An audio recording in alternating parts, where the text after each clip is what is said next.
All right, ladies and gentlemen, welcome back to the Spin Zone podcast. This is episode 6, which is absolutely wild. I am Cake, joined by Chad, Vile, and Martine. How are you guys doing this evening? Pretty good, pretty good. I Vi- As you am can I am go. also good. and And then I'm we, over here baying and also blading. well, that's what's up. So we have a really good episode in for you guys today. Actually, Vile. He has something that he would like to kind of talk about first about a Bandai deck announcement. I didn't even hear about this yet, so Vile, the floor is all yours. I want to hear about this. Oh, are we talking about the Bandai deck set that they just revealed some photos of recently? Yeah, I haven't seen any photos of that yet, so this is going to be all Yeah, news to yeah. me. Yeah, so I don't know exactly what we're called. Let's see. I so I think people want to call it the Hasbro customized set. However, the official name as per the packaging is the X Stream expansion pack. And this pack features it's a little bit different than the customized pack we're familiar with from Japan. There are some variances here.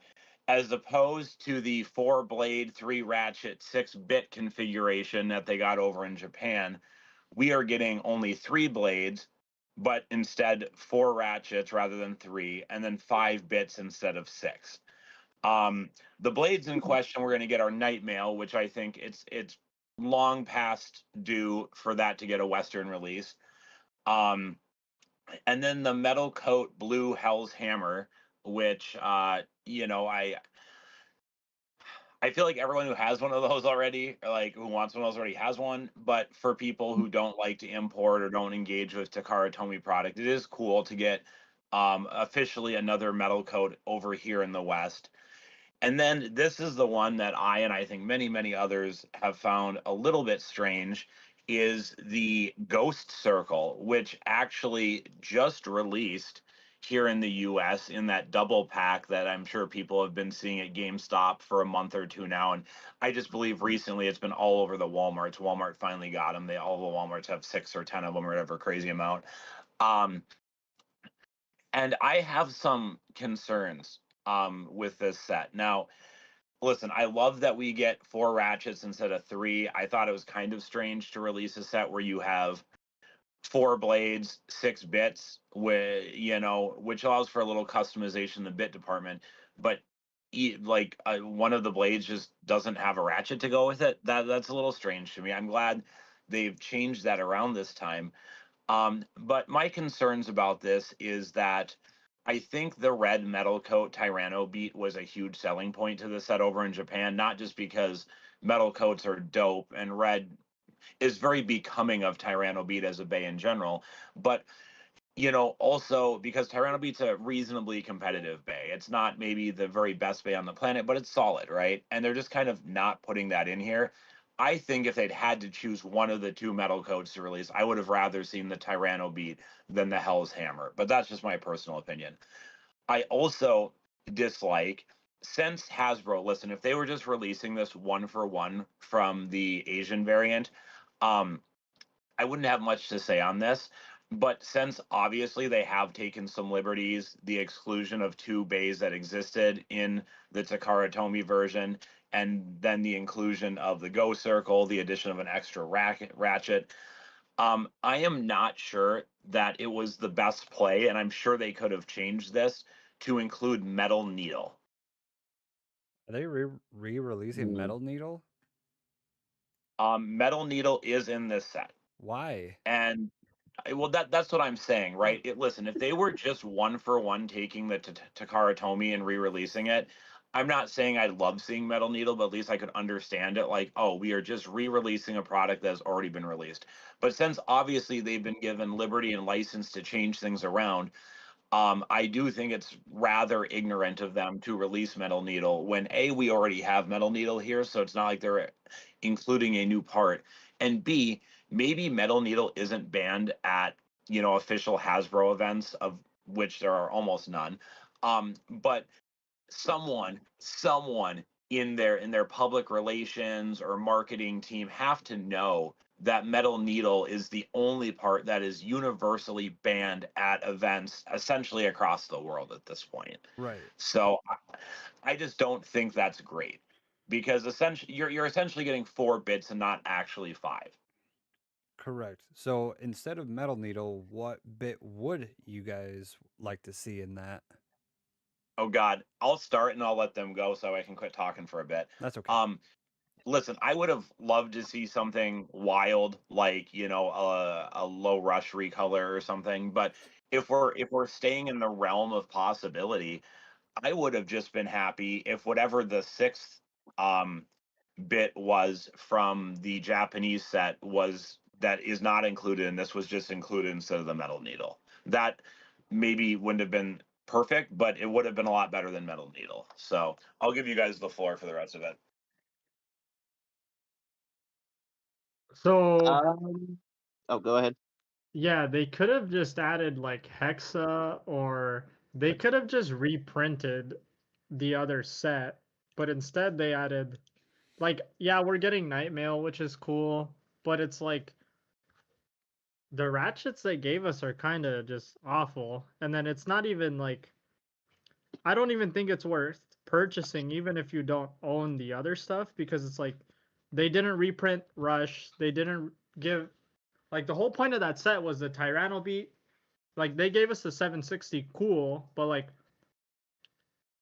that set is like pretty unusable when it comes to like the bits they give you. And sure, metal needle like is like, that's the only way to get it besides like the random boosters, so Hasbro never got it, but it's like it's gonna damage your stadium. Why would they do that?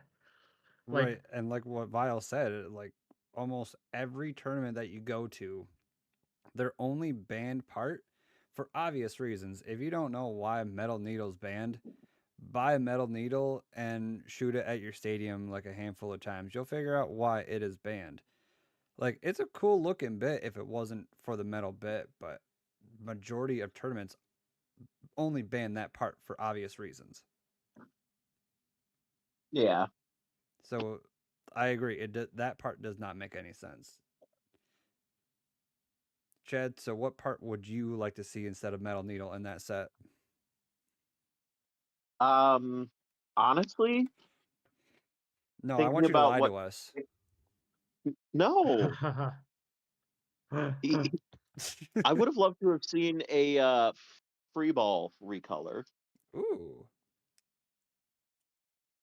interesting. because that's a bit we don't see a lot of, or at least we don't. I don't think. I think we only have the one from Silver Wolf right now, right? I don't think we have any other recolors for it. Maybe I'm not up to date really with a lot of my bits as I really should be. I know a lot of them, but That's fair. I don't know all of them. But if we don't already have a free ball, it would be nice to get a recolor of that. That's fair. Give it like a purple or like a Even red a or black or a white would have been really nice. right. Well, for me, I think having a I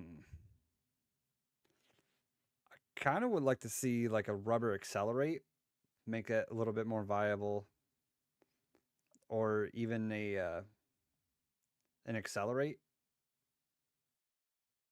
That's Since fair. yes, since not a lot of people can get their hands on that, especially over here, unless you get your hands on a whale. But those are not really easy to find unless you got just call up to GameStop and be like, hey, do you have this bay in stock? And then who knows how far you got to drive for that. So, but really any really bit would be a lot better than metal needle because it's not viable. You can't really use it. And if you do, you're just going to be damaging things, which is something that obviously you don't want to do to your personal stadium, or especially like a friend's or a random person's stadium at a tournament or whatever. It's not smart. They definitely dropped the ball on that. Just a little. Was there I anything Just mean, a little. how many angry parents do you think are gonna be when their kid uses metal needle and then their kid starts crying that, "Mom, I put a hole in my stadium"? Well, I've seen a video about a test on uh, how many drops of metal needle do you actually need to thoroughly damage your stadium, and it was quite a bit. But after a while, it does a lot of damage. As But a metal needle should, as it is metal and also a needle. yeah, it just punctures and it. I don't get it. Is there anything else about that deck set vial that is needs to be explained, or is that about it? Not really. I'm not sure we have a firm MSRP at this point, but speculation has been somewhere in the range of 25 to 30 USD. So, Oh, that's cheap as I shit. think, yeah, I think if it stays within that range, I think it is a fairly priced set. I will wrap up that by saying I do wish we had not seen Metal Needle. I do think they could have just used the unincluded sixth bit from the Takara Tomy thing if they wanted to make things simple. Or as Martine and I'm sure others might believe, they could have just put something nice and generic in there like a hexa that yes, everyone probably has a hexa, but like I know some people like to have extra copies of bits and not just what happens if a bit breaks at an event, but sometimes when they're testing with their friends or they keep certain bays together that they enjoy playing, they don't necessarily want to move their hexa between. Hexa can go on so many bays, right? It can. Um, It's very universal.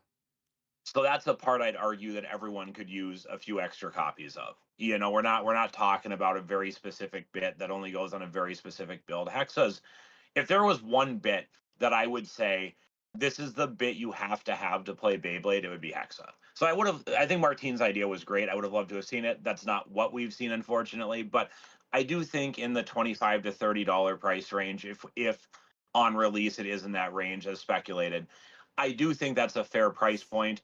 I do think it's great they're finally bringing Night Mail here to the West. And I would hope that going forward, I would like to see some variances in our sets from what they have in Japan because it is kind of neat. Um, I just hope maybe they don't, leave out Metal Coat Tyranno Beat or something similarly cool in the future. Yeah. Mhm. Yeah. Yeah, very true. Just I think let's just guesstimate $30 to $40 because that's just how it normally is. They like to kind of skyrocket a little bit. So $30 to $40 for three decent bays, one that's or two that's pretty good, and then there's Ghost, which is probably like low C, high D tier, at least on my rankings.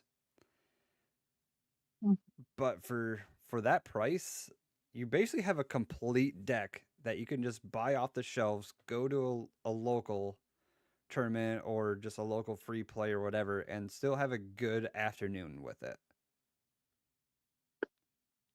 So if anyone needs like a brand new like structure deck, I guess you can call it, just pick that up and have introduce somebody to a brand new hobby like Beyblades. It's a great hobby. I think yeah, it's still pretty good when it comes to just starting off. I mean, depending on the price point. Right, and that's why I was saying But about like $30 to $40 because realistically, that's probably what it's gonna be. yeah, if Yeah. it's not anything under $30, like no one's gonna buy this. This is just gonna sit on shelves. Oh yeah, absolutely. Just like a lot of the collaboration pieces,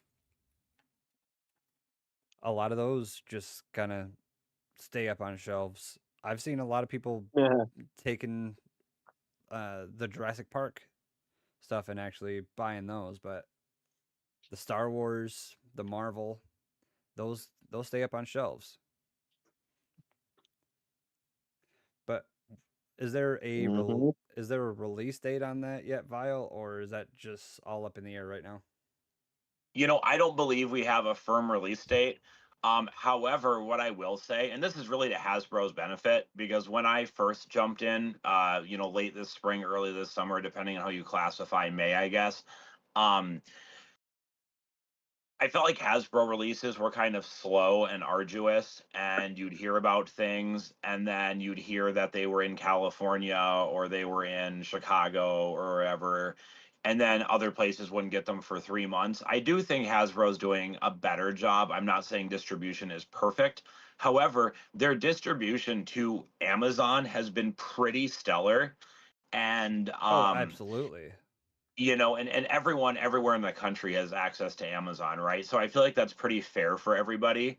And I do hope to see Hasbro continue to kind of stock Amazon first going forward, because it does give bladers all across the country equal access to the new product. Now, the pattern we've been seeing, guys, objectively, is that from the time we see new things to the time we get new things has been very, very fast as of late. I believe I was able to order the Transformers 3-pack or 2-pack, excuse me, the newest one, I guess the third Transformers release. I believe it was Bumblebee and Shockwave. Yeah. I saw that, and within a month, I feel like I was able to order it on Amazon. Now, and in fact, I would say we saw those the Echoes, the Fort Hornet, and all those similar Echoes of CXs. We saw those, and then they were up on Amazon before I knew it. I mean, I missed out on the very first drop of them because they came up so quickly. I wasn't even looking. Now, with that being said, the only thing that Hasbro's showing us that we haven't seen, at least in some stores yet, I know Red Hulk and Captain America still isn't super widely released yet, even though it has appeared in some areas, is the Chewbacca Stormtrooper set.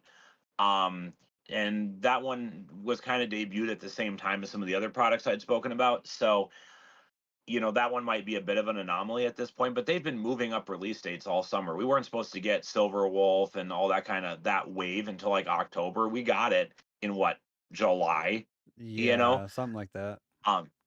So I would expect to see this on store shelves within a couple of months. That would be my guesstimate based on what has been happening with Hasbro distribution as of late. So a perfect holiday gift.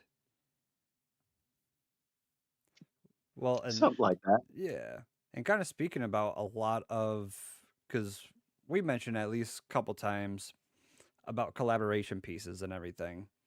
So, what kind of collaborations would you guys like to kind of, if everything is possible, everything is on the table for Hasbro to hook up with Beyblade, what products, if you guys have it, give me like 3 or so each of collaborations that you guys would personally like to see collab with Beyblades. Do you mind if I start? Yeah, go for it, Chad. So when you told us about this question, I had to think long and hard of what would be, not only something that would be cool to see, but would be profitable, not just to Beyblade, but also the company that's collabing with. Oh, that's fair. So That's a good point. the first one that came to mind was Pokemon. Oh, there goes one of mine. But it's Exactly. There goes one of mine. Yeah, we probably almost everyone, if you think about collaborations, probably one of their first 3 or so is gonna say Pokemon. But yeah, keep going. I also thought, although it's not as popular these days as it used to be, like when I was growing up, I think some Yu-Gi-Oh collabs would be pretty cool to see eventually as well. Yeah, like And then for the last, having like a oh, Blue Eyes and a Dark Magician and a Karibo. yeah, Or even like a 3-pack. Like get a Yugi, Joey, and a Seto. Get Get Dark Magician, Red Eyes, and Blue Eyes, exactly. Oh my god, that'd be, dude, that'd be sick. Right? And then the last one that I think would be pretty awesome is, how cool would it be if Beyblade got collaboration with God of War? Probably not likely, but having all the gods Kratos has fought over the years as Beyblades, which we kind of did in the past. We got a lot of Greek Beyblades, especially in Metal Fight and especially in Burst, but I love the idea of just gods as Beyblades, so I would love to see more of that. Someone said in chat, more collaboration with Dragon Ball Z. Dragon Ball Z is another good one. Yeah. Yeah, DBZ would be really cool. Maybe get 7 different bays for the balls. I'm just purely thinking of like what Hasbro owns. So Oh, okay. to me, I'd be like, they'd probably do like a GI Joe. Ooh. I'd want to see maybe a GI Joe. I'd want to see maybe like a Mr. Potato Head. No. or like even something kind of just random, like a Monopoly one or something. So like board games? Yeah, like board games. Because I'm thinking like or realistic. even a My Little Pony. They could do a My Little Pony. Does Hasbro still own Pony? That one, yes. Okay, I've been totally off the date with that one, so yeah. No worries. Honestly, my only question with that one then, Martin, is would Pegasus or would Aero Pegasus be Mr. Monopoly? 100%. Oh my god. Yeah, Jesus. That would be Get your gold Aero Pegasus today, only a down payment of $599,000. and that's the down payment. Exactly. Well, Vile, what are you thinking, sir? Regarding collaboration bays? Yes, sir. I mean, it's going to be a cop-out, right? Because we talked about this on previous episodes, and we do know that the intellectual properties are, both owned by Hasbro, at least here in the West, or distributed by Hasbro here in the West. Power Rangers, it's a really easy one. I would even argue that the silver metal of the Beyblades kind of reminds me of like the little morphing devices they had, if you guys recall those. Yeah, the morphers. So yes. Yeah. So I think Power Rangers would be a huge hit. Also, Power Rangers are hugely popular, and especially if they did some collabs of the real popular ones. You could have the Red Ranger versus Rita Repulsa. You could have the Green Ranger versus Lord Zed. Some of these classic things. I think it'd be. I think you could do a bunch of content fairly easily, because like off the top of my head, and I liked Power Rangers for a year or two, but I'm not like a mega fan, okay? But I think everybody in our age range, which seems to be a lot of people who play Beyblade X, at least at organized events these days, Correct. We all know all the different color Rangers, and then we all know things like Rita, Lord Zed, Goldar is another. I think Goldar might be the most iconic because he was with Rita and then later Zed, and he was just so often involved. And unlike Rita and Zed, who rarely, if ever, really fought in the battles, they'd send Goldar down a bunch of times to do stuff and fight and whatever. So, yeah. I think right there you have 3 pretty prominent villains, and I think if you match them up in 2 packs against, I guess you could argue if you wanted the Green Ranger or the White Ranger, depending on how you preferred Tommy back in the day, but one of those 2 versus one of them, the Red Ranger versus another one, and then I think the Pink Ranger would probably be the other play. I know she was incredibly popular, and the character Kimberly, I can't recall the actress's name off the top of my head. Amy I know Jo that Johnson. character was a lot of people's first crush when they were kids. Oh, You know, absolutely. so 10 out of 10. I think a lot of people remember the Pink Ranger pretty well. Yeah. 10 Now, out of 10. I like the idea. I love the idea, Val, but what if, just hear me out. What if instead of like a versus pack, they did a like 5-pack and they did it as like the 5-pack is the Megazord with all the different, like we could have yellow Terra, we could have red Tyranno, but like actually color the Beyblades to match the Ranger. So like we'd get like a Hasbro version of the red colored Roar Tyranno where like the metal is actually red. We'd get the Tricera Beyblade, but it's actually the actual color of the Of actual Megazord. blue. Exactly. So we'd get recolors of Beyblades, but they'd be the colored metal versions, and you'd get a 5-pack with all the Rangers in it, except for like the one-offs, which could have their own like extra like deck, like the white and the green Ranger. That's honestly not a really bad idea. I do dig that.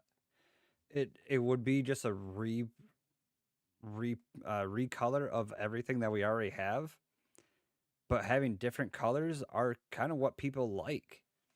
And Yes. especially putting I dig your putting Roar Torano or Torano Beat or whatever they decide to choose. But instead of doing that, just actually put the actual Tyrannosaurus power coin as a decal. That's what I was thinking. And then here's how much I could see that being a thing. I can already see the box art with each Power Ranger holding like the Beyblade, but it's the cutout window to let you see the Beyblade. And they're holding it like how they would transform in or how they would go into the Megazord. So they're like they're holding the chip, but the chip is a cutout window that lets you see the Beyblade inside. You know what I'm saying? Interesting. Yeah, and I don't think it would cost that much since they're just recoloring everything. But you are getting about 5, maybe 6. But if they choose to, you can get 7. Yeah. Or they would split it up into like a 4-pack and a 3-pack, or however they do decide to do that. But I dig that. So Vile, what Absolutely. are your other two there, Vile? My other two. I mean, you're gonna know one of them, and nobody else is gonna know this one, except unless Chad and Martine were also there when we were talking about it. But no one's gonna guess this coming from me. And they did this in bursts already, so this isn't totally unheard of. I'd love to see a Hello Kitty Bay. I know I don't look like it when people see me at events, but I do love Hello Kitty. I think it's a really cutesy and fun intellectual property. And I actually, when I say I love Hello Kitty, like Hello Kitty is dope overall, but the character I really resonate with is obviously Kuromi. For anyone who's familiar with the franchise, No. that's kind of like the little, I don't know, I don't want to say evil kitty because she's not evil, but she's definitely like edgy. Is that like the black cat? I was gonna say that's the dark one. Okay. Yeah, that's the dark looking one. I think she wears a lot of purple, which also resonates with me because like I love purple. I actually have a Kuromi plushie sitting on a little shelf above my bed right now. So Hell yeah. yeah, it's kind of cool. They've already done it, so I think just like the Power Rangers thing, I think it's well within their ability to do it again with X.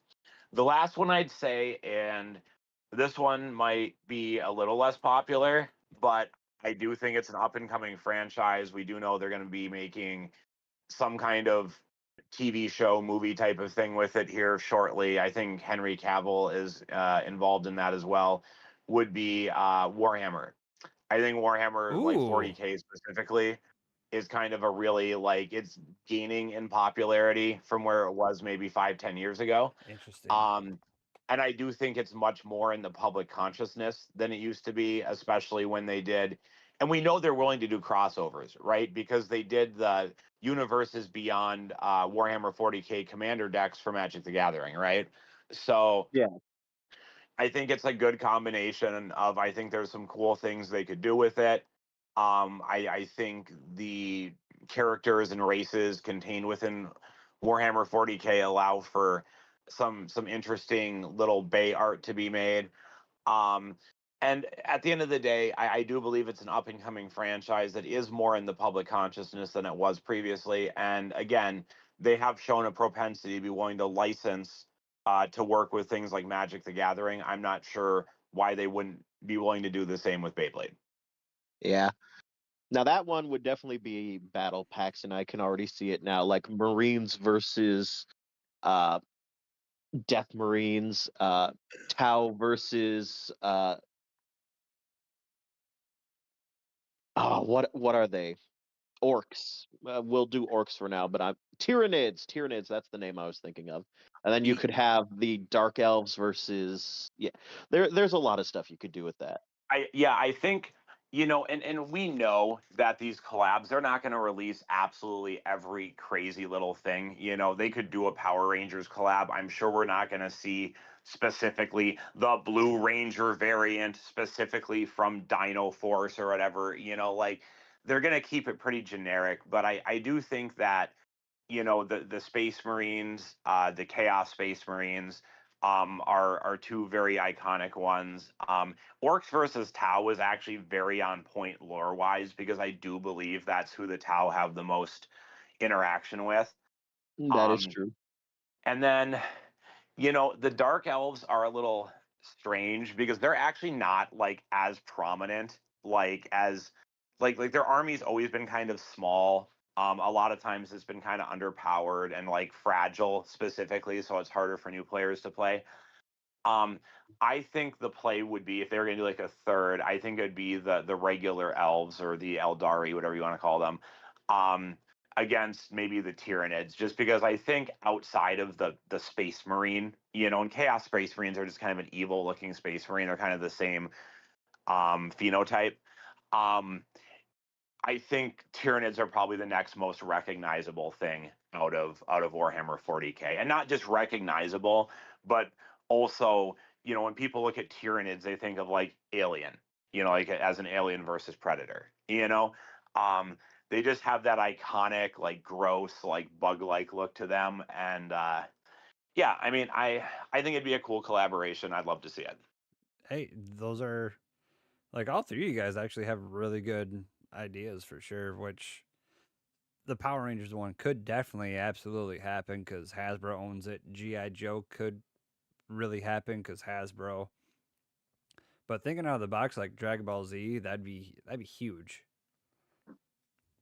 Yeah, I agree. Dragon Ball Z would be insanely popular to the point I've even seen players in our community use Dragon Ball Z aftermarket stickers on their bays already. Yep. So I think that would go over really well.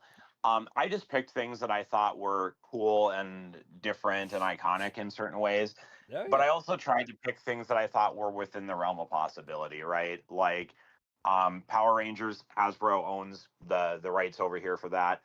Hello Kitty, they've already done a bay with Hello Kitty previously, so I don't see why they couldn't again. And Warhammer, again, have shown that they have a propensity to what do you call it? To license to like Magic for those commander decks. And we got to remember is Magic is also owned by Hasbro, right? That's true. Yep. So I'm just trying to, come up with things that I think are cool, but also could actually happen. Like, and we've seen similar things happen previous, right? Oh yeah, absolutely. That's true. Well, for mine, my first one is Digimon. Because yeah, Digimon, especially in a dual pack, you could have the Tamer plus their partner Digimon if you want to do Adventure 1, Adventure 2, Tamers. Like they're all over the place. And there's so many possibilities. You can do the Crest. You can just do Digivices. You can do Tamers. You could just do any random Digimon. There's so many of them that they could possibly do. And hot take, I'm actually more of a Digimon fan than a Pokemon fan. I think That's fair. I think Digimon did a way better storyline, and just overall, I think it's a better show. But that's just me. Starting wars. Hey, everyone's entitled to their own opinion, which is, yeah. Let's just leave it at that. My second one. No, you're right. Yeah, very I'm true. teasing a bit. My second one is actually probably something that Vile didn't really think of, but would probably also appreciate, is WWE / wrestling of some sort. Ooh. Interesting. Yeah, because just imagine the color combinations. Like if you get a Macho Man, put some different colors on that. Get Ultima Warrior. That'd be huge. Throw like a lot of different colors that way. Even a Hulk Hogan, even though he's not one of the best wrestlers, but that's also my opinion. But a yellow and a red just spinning, it just those colors of all the or so many wrestlers would make it look so pretty. Yeah, and I'd be curious to see how that would work exactly with. So there's a couple like when you say this, a couple things pop to mind, right?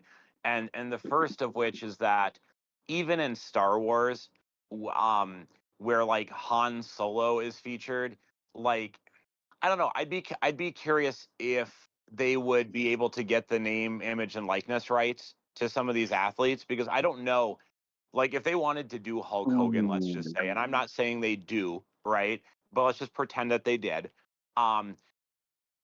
Now he's like, how would they'd have to go through his estate, right? Yes.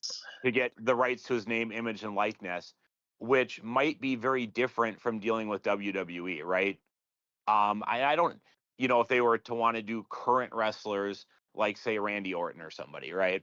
I'd be curious to see how that works. I'd also be curious to see like actual people portrayed on the base. I know we kind of have that with Star Wars and Marvel, but it's a little different. You know what I'm saying? Right.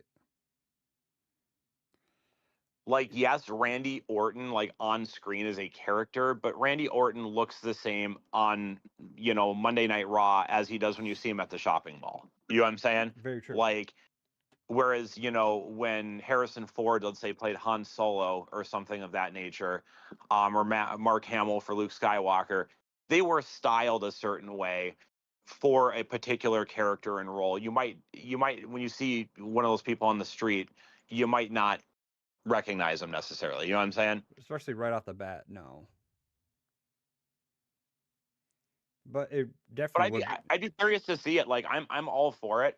I do think the licensing would be interesting on that, because I don't know if WWE has the rights to just essentially license Randy Orton for whatever they want because he's contracted under them, versus how it'd work for Legends, where you'd probably have to either go to them if they're still with us or go to their estate and obtain those NIL rights separately. And there might be very different costs to those things depending on if you're dealing with an individual versus a corporation, and also if you're dealing with individuals, how popular they feel like they are, Right, and that's why I said Yeah. at the start of this, like, if all the things were on the table, which would you really like to see? And that's fair. You did say that, and I am being a little judgy, and I'm sorry. Hey, it's okay. You're I'm not even trying to be judgy. It's just things that like pop into my head. Like, how would this actually function? yeah, It is a good question though, because obviously we won't name names, but there have been quite a few problematic wrestlers over the years. So obviously, no matter how popular they are, there's almost no way Hasbro's going to want to license them if which is hold on, which is not true, because Hasbro either has or did have licenses to make wrestling figures. So And I don't know. I don't know if you want wrestlers on Beyblades though. Like, just from a it depends on the what the only wrestler. I think having a John Cena Bay, so many kids would buy the shit out of that. Okay, but Also, that would be the most broken Beyblade in history because how would you even see it? Because it only knows 3 moves. Yeah. But how could I judge it? I can't tell if it's in the pocket or not. I Exactly. can't tell if they launched Jesus early. Christ. Like, Oh, you guys are ridiculous now. no, I mean, so I will say this. I That do did- understand. I do understand Chad's point. Oh yeah, I understand all you guys' points. What I will say is I do think some of this comes down to Takara Tomy as well and what they're going to allow. I don't think Hasbro just has free reign to contract with whoever they want for things Yeah. like this. What I will say is the one wrestler I would love to see a Bay of, and just because it's not someone's like actual face, and I think he is a very popular wrestler, is Rey Mysterio. Rey Mysterio, I would love to see as a. You It know, depends on what what if we took Rey. the whole wrestler Beyblades and went with like luchador Beyblades because luchadors are like such colorful wrestlers. Yeah, there's just so many things that you can do. Like WWE has the licensing for ECW, has the licensing for WCW. It's getting the licensing for TNA. So there's so many possibilities for wrestling that could be put into Beyblades. That's Well, fair. speaking of luchadors, doesn't WWE currently have some kind of Oh yeah, AAA.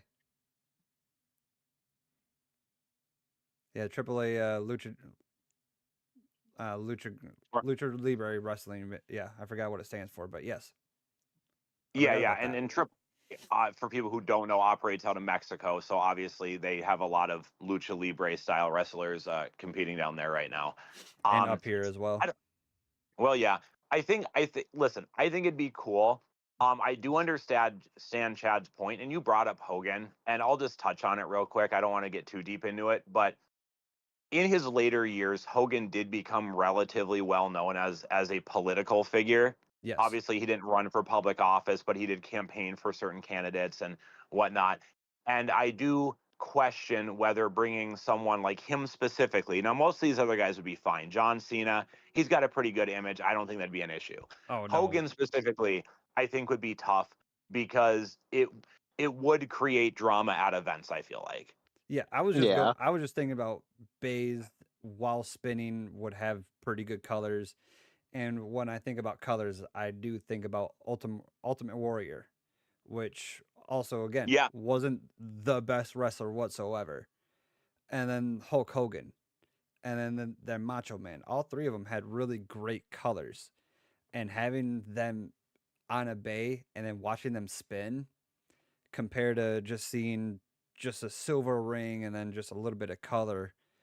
Yeah, that's cool, but having so many colors exploding, like figuratively speaking and also literally, it'd make it so pretty looking. You know, I really wish, and this is a little bit off topic, but it's kind of on topic considering you're talking about colors. I would love to see that they would dye the metal rather than using the metal coat. I understand that's probably more expensive. I just think it would be so much cooler if every time the bay got a little chip on it, the entire metal coat didn't just look jacked, you know? Right, absolutely. Yeah. Well, going off of my second pick, and now my third pick would be Avatar: The Last Airbender.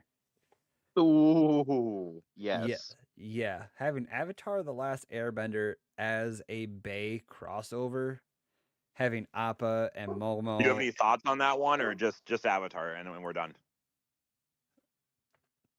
Oh, yeah, just Avatar. Yeah, I just got 3. Oh, I mean, like, did you want to talk about it? Like why you picked that one? Oh, honestly, I just think it would be really cool because a lot of people do appreciate Avatar / Korra. If you guys prefer Korra, if you guys prefer Aang or anything else like that, I just think overall having Avatar: The Last Airbender would be a really cool collaboration, which I don't know. It would be possible because Nickelodeon has a pretty good relationship with Hasbro, if I'm not mistaken. So yeah, or a lot of even 90s TV shows like a Rugrats would be sweet. Rocko's Modern Life, Ren and Stimpy, just any of those. Oh my goodness. Having a retro classic Bay collaboration with Beyblades would be super cool. So someone said in chat, Sonic is so close to being crossed over. We have official stickers. It's super possible to get an official collab double pack. Yeah, we have touched on that in a previous episode as well. Um, like Knuckles with Sonic, or Shadow with Tails, or something like that. Okay, so I've got it. I would just love to see a blue metal coat Sonic and a red metal coat Knuckles and a black metal coat Shadow. So That's fair. In a 3-pack. Oh, I mean, you could do it in a 3-pack. I just thought of those three. Like, I like Tails' light brown color, and I actually think that'd look really sharp on a metal coat. But I understand it may not be everyone's cup of tea either. You know? Right. Yeah, I don't think Well, we what I really was have. I don't think we have any like 3-packs. We have the 2-packs.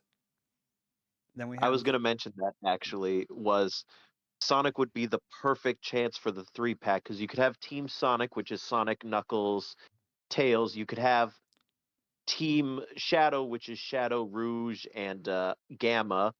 You could have Team Amy, which is Amy, Cream, and I forget what the last one of their group is. But then you could also like delve into like Silver and his group, Vector and his detective agency. Yeah, just. Well, how are you leaving out Robotnik? Like, how can Robotnik not be somewhere in here? Very true. Because Robotnik stinks and he doesn't shower, but that's besides the point. Hey. I don't know. I think a more premium metal coat like 3-pack with like Sonic and Knuckles and Tails or something like that. Or if they weren't going to release a bunch of team related packs, probably Sonic and Knuckles and Shadow. Like, I think that would just be totally lit. Oh, I yeah. think they could charge. I think if they did a 3-pack of like metal coats of those three, I think they could charge $50, and I don't think people would bat an eye at that. Like, That's fair. Yeah, very, very fair. And then this will be the last one that we take from chat, which could be a 4-pack. TMNT all day. Oh, So having you know what? I wouldn't hate that. No, that's a good one. That is a really good one. But I'm going to have to say no to the 4-pack because if you're going to do TMNT, Shredder's got to be in there somewhere. Let's be honest. Well, you'd have the 4-pack of the 4 turtles, and then probably like a dual pack for Splinter and Shredder. And if you are feeling really spicy, you can get Venus somewhere in there.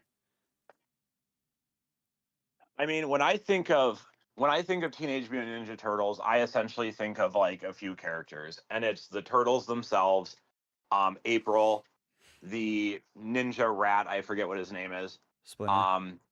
Yeah, Splinter, and then Shredder. Those are the characters that are immediately like I see them and I know who they are. I am not a huge Teenage Mutant Ninja Turtles fanboy, so for me, those would be the characters that I would be familiar enough with to be like, oh, that's pretty cool. Right. But I assume the same thing could be applied to Sonic, right? Chad was talking about Rouge and all these like, Amy, and like I know who those characters are because I do have some affinity for Sonic, and I did play a lot of the games when I was younger, read the comic books. So I know who those characters are, but I'm not sure that everyone knows who Rouge is. Do you know what I'm saying?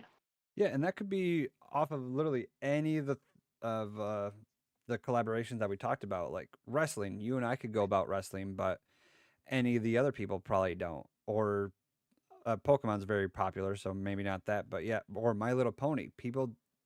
Some people really know about ponies. I think Pokemon is almost too popular. I don't know that they would even consider doing a licensing deal like that. I think Pokemon, and in general anything that Nintendo has a hand in, they're very careful about what they want their characters to be involved with. You know what I'm saying? Oh yeah, very, very true. I get that, but don't forget they are making official Legos now, so the possibilities are there. I don't think they're official Legos though. Yeah?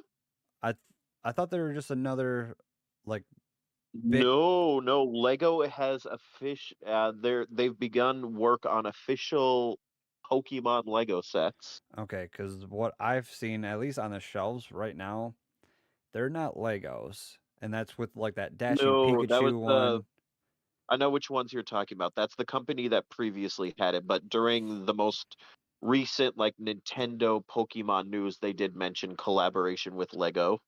Oh yeah, actually, I think I remember hearing something like that.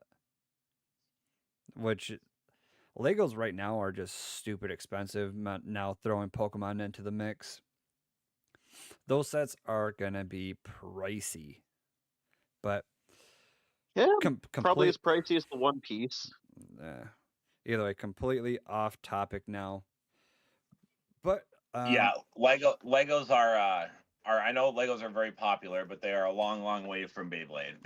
absolutely, yeah, they're both fun and they're both. Give Beyblade some time. We'll get there eventually. Nah, I don't know. But It's anyway, already a building game. Jesus, yeah. Um, but we do have some great news coming from the Spin Zone podcast headquarters. We have actually been in contact with a company to start getting a discount code. So this is one of our very first announcements of that. So me and the team have been putting in a lot of hours into the podcast and everything else like that. So one way that we want to kind of give back to you guys, give yourself a discount code, and that is for Bays and Bricks. So if you guys go to beybladepodcast.com, buy whatever you need, and then use the and then use the code SPINZONE, you do receive 7% off your final purchase, which I'm about to buy the shark pack, and that is going to be knocking off some money. So it with free shipping, so it's going to be really cool. So go to beysandbricks.com, use the keyword SPINZONE at checkout to receive 7% off your final purchase. It would be really helpful and very much appreciated for us here at the Spin Zone Podcast if you please use our discount code. One more time, just for the folks in the pack, that is code SPINZONE. One word. All one word. It is all one word, and it is a big collaboration. So it is awesome to be working with Bays and Bricks during all this. So big thanks to Bays and Bricks for this opportunity. Oh, absolutely. Fun fact. We have to get Chad to do a voiceover, by the way. Oh God. Oh, absolutely. I'd love to just be like, be sure to visit Bays and Bricks today with a 7% off discount code using Spin Zone as this code. That's all one word, Spin Zone. Go there today and buy your bays or your bricks. We won't judge. So first off, I was thinking more of like an edgy '90s commercial sound, just for the podcast in general, Oh no. where it's like, That's the step clip. into the spin zone. Somebody clip that. Right. But number two, that's just I have a question. Okay, I have a question, a very real question. Mhm. What Yes. is the bricks in Bays and Bricks? You know, I thought the same thing because they don't have like when a lot of people think of bricks, they think about Legos, and I didn't see anything else like that. So there's probably someone up in chat that can probably describe that, but I personally don't know. So Maybe they sold Lego at some point. I don't know. that is exactly what it was. Was at one time, Bays and Bricks used to sell both Beyblades and I think it was custom Legos, like third party Lego stuff. But Oh, eventually, interesting. Beyblade became so popular that they basically switched over to just Beyblade stuff. And for those who have not visited Bays and Bricks before, I've bought quite a lot of Beyblades from them, and I can say, as long as you're being careful as to what keywords you're typing in, you get a lot of beautiful, beautiful stuff. They do also sell like the third party Beyblades for like those who are into Metal Fight, for instance, and that's where I mentioned you should be careful. They do sell a lot of third party, non official stuff on there, so just When you're Isn't scrolling through their isn't the Yep. keyword for that mid fakes? Isn't that what people call them generally? Yes. Okay.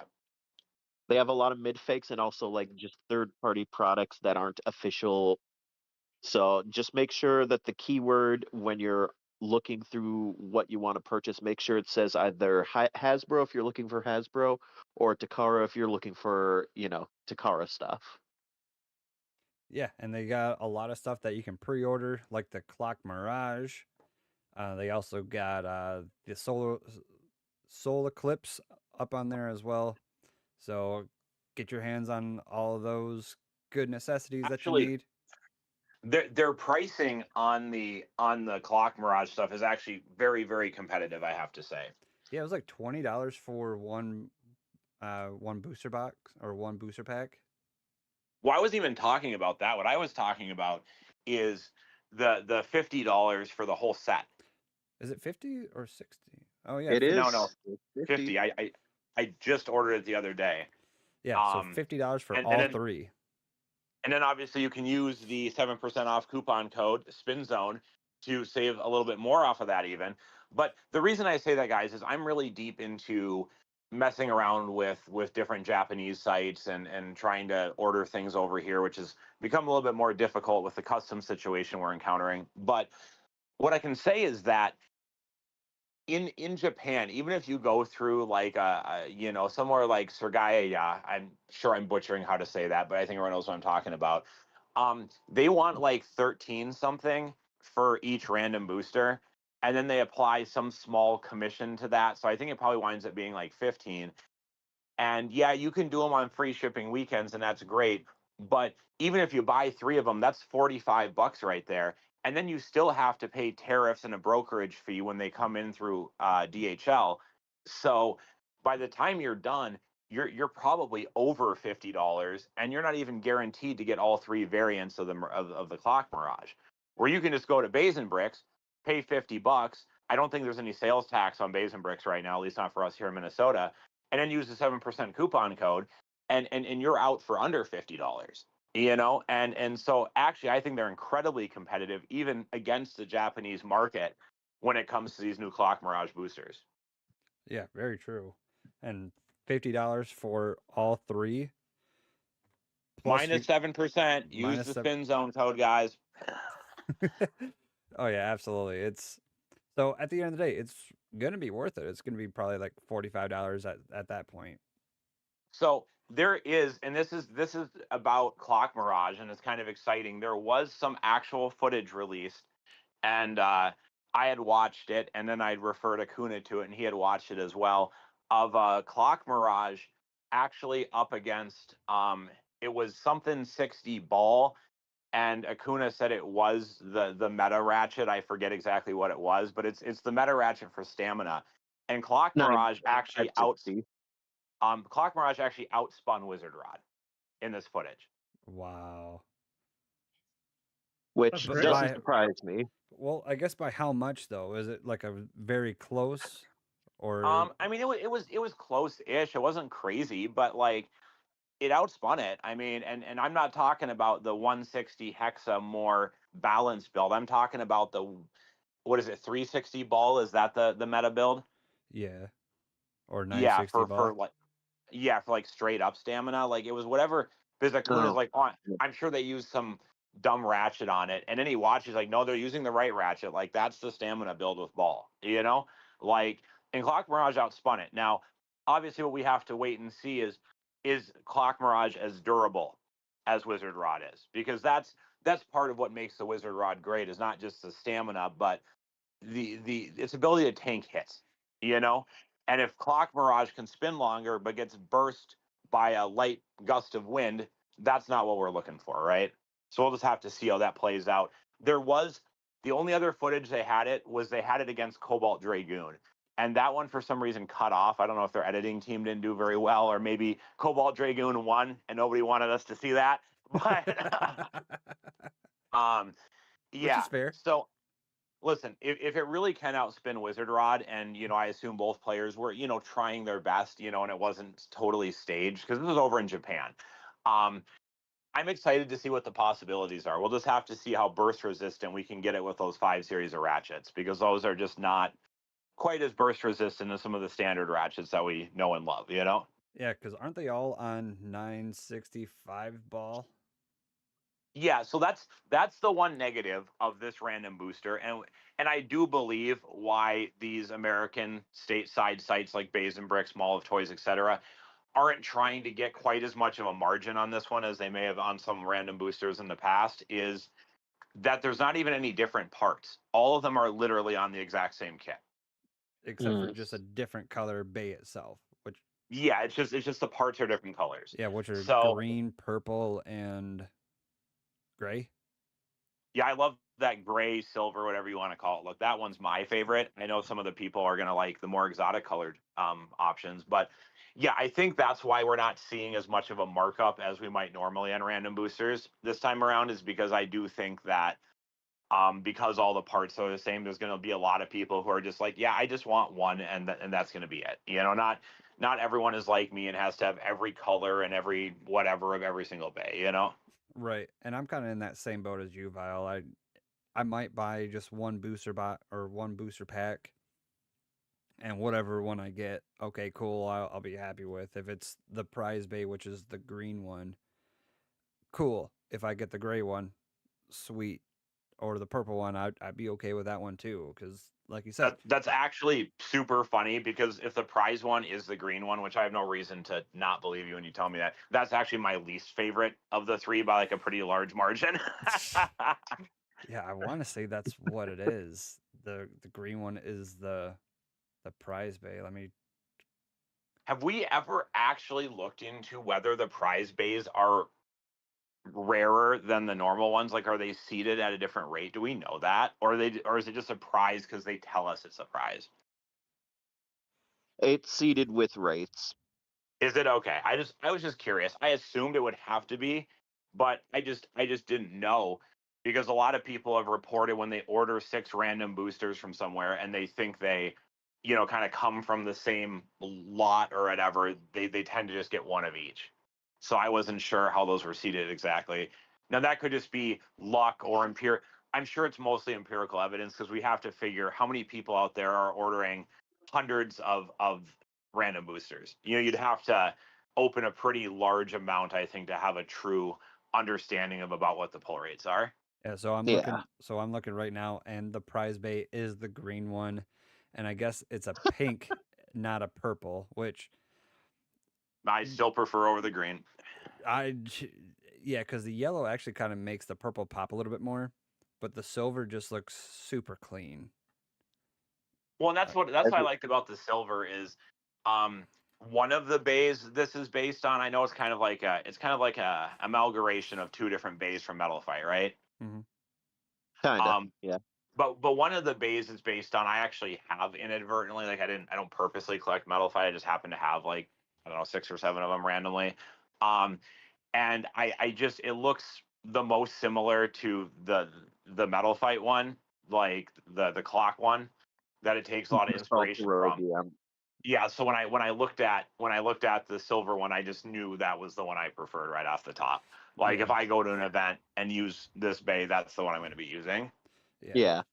Well, the reason you guys are liking the pink one too is that is another reference to a Metal Fight Bay, funnily enough, and that is I believe its name is I'd have to double check because I always forget its name, but it was a was it 4D or was it in the 3rd season? Anyways, there's a Beyblade that was famous for having the 230 height bit or ratchet, I guess is the closest thing we have in X, and it was also very pinkish in color. I believe it was Bixis. Let me just double check. Yes, Flame Bixis. So it was like green and pink. Well, purplish pink. Yeah, it looks more purple to me, but it says pink for some reason, so I'm gonna go off of that. But yeah, I'm not a big fan of the green or the tealish green. I don't know. The silver looks just So- clean. Yes, I don't know, the man. teal one is the one that's supposed to be based off of Flame Bixus, and then it looks purplish, but it is very pink from the pictures I've seen in person. But Okay, here's my thing is that's literally just the lemonade Beyblade, pink lemonade. that's fair. Very fair. A little pink lemonade-ish, and then teal Kool-Aid Man and water. I don't know. Anyway, then Say there water, also that's there's a red string launcher up for pre-order as well.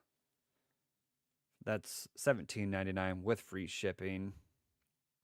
Now the key with the red string launcher is it's a left spin string launcher, right? Correct. Yep. Yep. Red string launcher for left spinning bays for $18. Then you can still get that X Battle Xfinity Stadium for $150. That still comes with the Drake and the Ram for $150 with free shipping. Then also still up for pre-order is the Soul Eclipse with free shipping. And all of those are for US only. But all those prices, if you use code SPINZONE, you do get 7% off your final purchase. So it adds up. So go ahead, head over to Bays and Bricks today. Get yourself some new toys that you deserve. And yeah, the last thing there's actually quite a bit of tournaments that have been recently announced within the last like week or so. And one of our tournaments is from our man Vile. He's actually putting on a tournament. woohoo! Woohoo! Do. Yeah. Yeah, So yeah, you want I'm me to talk excited about for that. it real quick? yeah, hey, it's your tournament. It's all you, buddy. Yeah. So this is my first event ever, so I'm pretty excited. I needed to do something to take my mind off the depression that is the U.S. customs system right now. So I decided to kind of fast track an event here. So that's going to be this Saturday, the 11th, at Kraken Hits, which I'm sure everyone's familiar with. Yep. The admission fee is going to be $7. The pricing is not 100% announced right now because it's my first event. I'm going to have to see how many people show up, see how much money Kraken pulls in to see what makes sense for the prize pool. But the cap is 48 players, I believe I would set at, which I'm not normally allowed to do in my first event, but Acuna may be co-hosting it with me. So shout out to Acuna for giving me a hand on that. Hey. And for anyone who is not familiar, we're just going to be using kind of the standard ranked rules that Sam has put into place for Kraken. And you can check out the WBO event page if you're unfamiliar with what all those are. I don't want to bore everyone with that here on the stream today. So the big difference in comparison to Sam's events is rather than early start time, we're going to have a late start time. We're going to have doors at 4, tournaments start at 5. So that's going to be quite a bit different than what Sam is. So hopefully people are able to make that time slot work. If not, maybe we'll readdress that in the future. Yeah, absolutely. It's going to be different, but hopefully being a Saturday evening, a lot of people have an open availability to hit up Kraken Hits over in friendly Minnesota. There's plenty of spots open, so go ahead and pick up and join. Then literally, I think we have an event literally every week or every Saturday this week or this month, which is phenomenal for the game. So we got Vials, which is this Saturday, the 11th, starting at 5.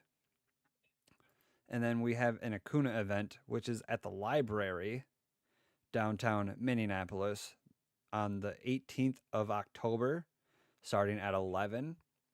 So I will actually be at that one. Then the Kraken Yeah, because Hits. Cake doesn't love me. Do what? Because Cake doesn't love me. That's why. True. That's true. I tell him that every day. That you hate me? Yeah, I know. Yeah, that's fair. And then Kraken Hits is actually having an event hosted by Sam. This one's going to be in a limited tournament, which is going to be. I'm really disappointed that I'm unable to go to this one. So basically, what limited is a lot of the main meta bays, they are banned just for that tournament. And it's just the bays besides Metal Needle, obviously. So Wizard Rod, Silver Wolf, Impact Drake, Wyvern, any other really heavy bay that's meta, those are banned. So you're telling me I can't use my Soul Eclipse? Correct. Oh yeah, and all CX bays are banned as well. So it's gonna be really different to see. Again, I really wish I was able to go to this one. It's that one's gonna be a lot of fun. Oh, I know yes. everyone was complaining in my inbox. Everyone really wanted to play Dran Brave. I know that's everyone's favorite bay. It's one of the most competitive bays, and they're very disappointed that CX bays saw a blanket ban in this event. Yep. Like straight across. I believe it has to be below 35 grams or something like that. I could be totally wrong off of that, but yeah, there is an official list, I believe, on that WBO site. So if you're not too sure, or just bring some of your non-meta bays to the event, practice with those. It's still going to be a really fun event. Sam has been doing a lot of those completely different events compared to just the one-on-one. He had that random team tournament a couple weeks back, which was very fun. Oh, yeah. And now he's doing this limited tournament. So I do give props to Sam for doing something that's completely different to kind of just spice up the community a little bit. So big shout out to him. And then the Level X tournament, which is also going to be downtown Minneapolis on that Sunday, the 26th. That one starts at noon. Then we're already getting into November, which is crazy. November. Beyblade makes the time fly. Yeah, especially like when, because I know, at least in Minnesota, we've been doing like meetups at least once a week, or at least twice a week, just for kind of getting together, play testing, hanging out, doing whatever. Every Wednesday at Kraken Hits at 9:30, they get together, and I know Wayward has been trying to get more people together at Game Zenders in Roseville to kind of get together at least once a week. Also, just to kind of play test, hang out, do some other stuff like that. Level X tournament is invite only. Okay, hey, I appreciate you letting me know that. Okay, so I will not go over that anymore. But November, I gotta say real quick that Wayward is just one of the best guys in the community. Absolutely. You know, I'm about to get into him in a little bit, but yeah. Okay, well, I'll let you do that then. Yeah. Let's finish up the agenda, and then we can kind of get into the last thing that I would like to talk about, because we've been going already for over an hour, which is still mind-boggling that we can just keep talking. Which even before this, we were talking about a good solid hour before we pushed go live. So November 9th, which is a Sunday, there is a Kraken Hits ranked event. So if you guys want to, I believe it's start of the new quarter, if I'm not mistaken. So if you guys would like to kind of get up to date with your ranking system, go to Kraken Hits on November 9th. That is at 2 o'clock. And then November 22nd, this one is at Dreamers Vaults in South St. Paul. So a different location compared to what we are used to. I believe that one's Acuna. Yeah, that one's put on by the man, the myth, the legend himself, Acuna. He puts on so many good events, so definitely check out all of his events as well. So November 22nd, that is the weekend before Thanksgiving. So go ahead, get some bays on before going on a little vacation. That starts at 11 a.m. at Dreamer Vaults, St. Paul, Minnesota. And then the last event, which is literally the same day as the St. Paul location, is Kraken Hits. This one is also November 22nd, starting at 2 p.m. Kraken Hits ranked event as well. So there's 2 ranked events in the month of November. So get your Wait, name. and they're both on the same day.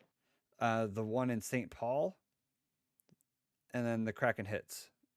So Dream They're Revolts. both on the same day though, huh? Yeah, Dream Revolt and Kraken Hits are literally the same day. Huh. Yeah, I wonder if they know that or not. Well, we do have Akuna in the chat right now, so hopefully he knows. Hopefully he does know about it. And if Probably. not, yeah. Well, hopefully. So if not, hey, yeah, I'm just news. I'm just if that's what was intended, that's what was intended. I don't know anything about any of it, but Yeah, I don't either. I guess if it does play out that way, what I will say is I'm curious to see if there are enough bladers in the Minnesota area to support both events. We're gonna find out. Yeah, I guess so.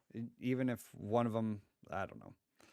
But yeah, that is, as of right now, the only events that are going on the rest of this month, and then also basically the end of next month as well. Yep.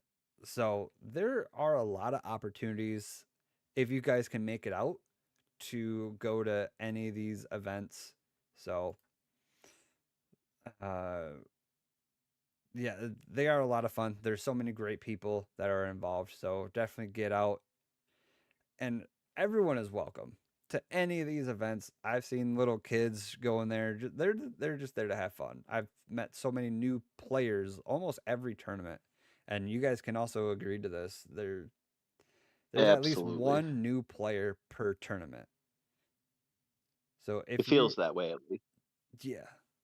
Like if you're too worried about like you being the new person, don't. We're all super welcoming. And who knows, you might not be the only new person there. So get out. It's a lot of fun. So definitely get out there. Now the last thing. We actually have been given an extra stadium stand by our own Wayward. Yes. So we are in the talks as a group about how we would like to give it away to you guys. So definitely be on the lookout for that. Once we hear something, we will let you guys know in a podcast, but it is in a beautiful stand.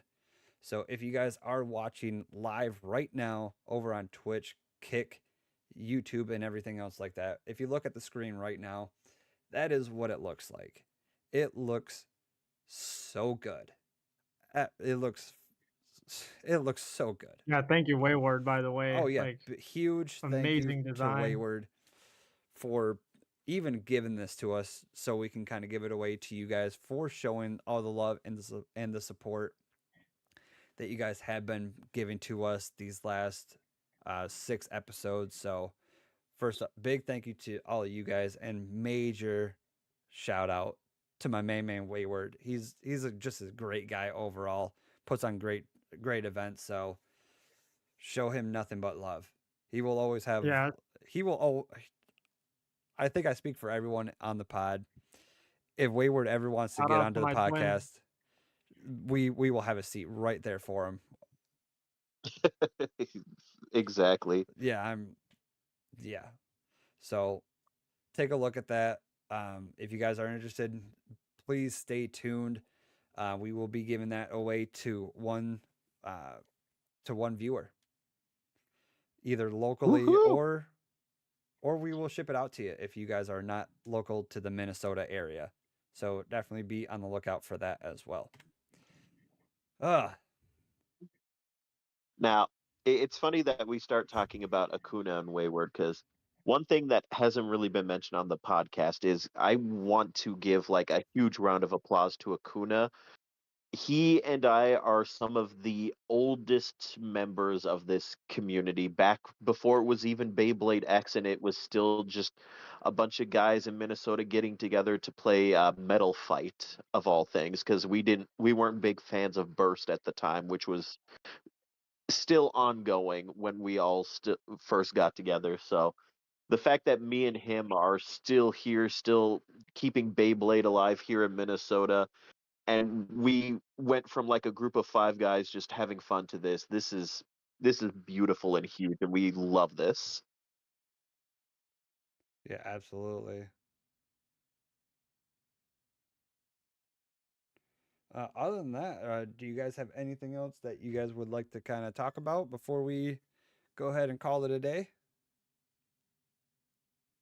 Not at the moment. I think we're good to wrap it up. All right. Val, you good, buddy? Yeah, absolutely. All right.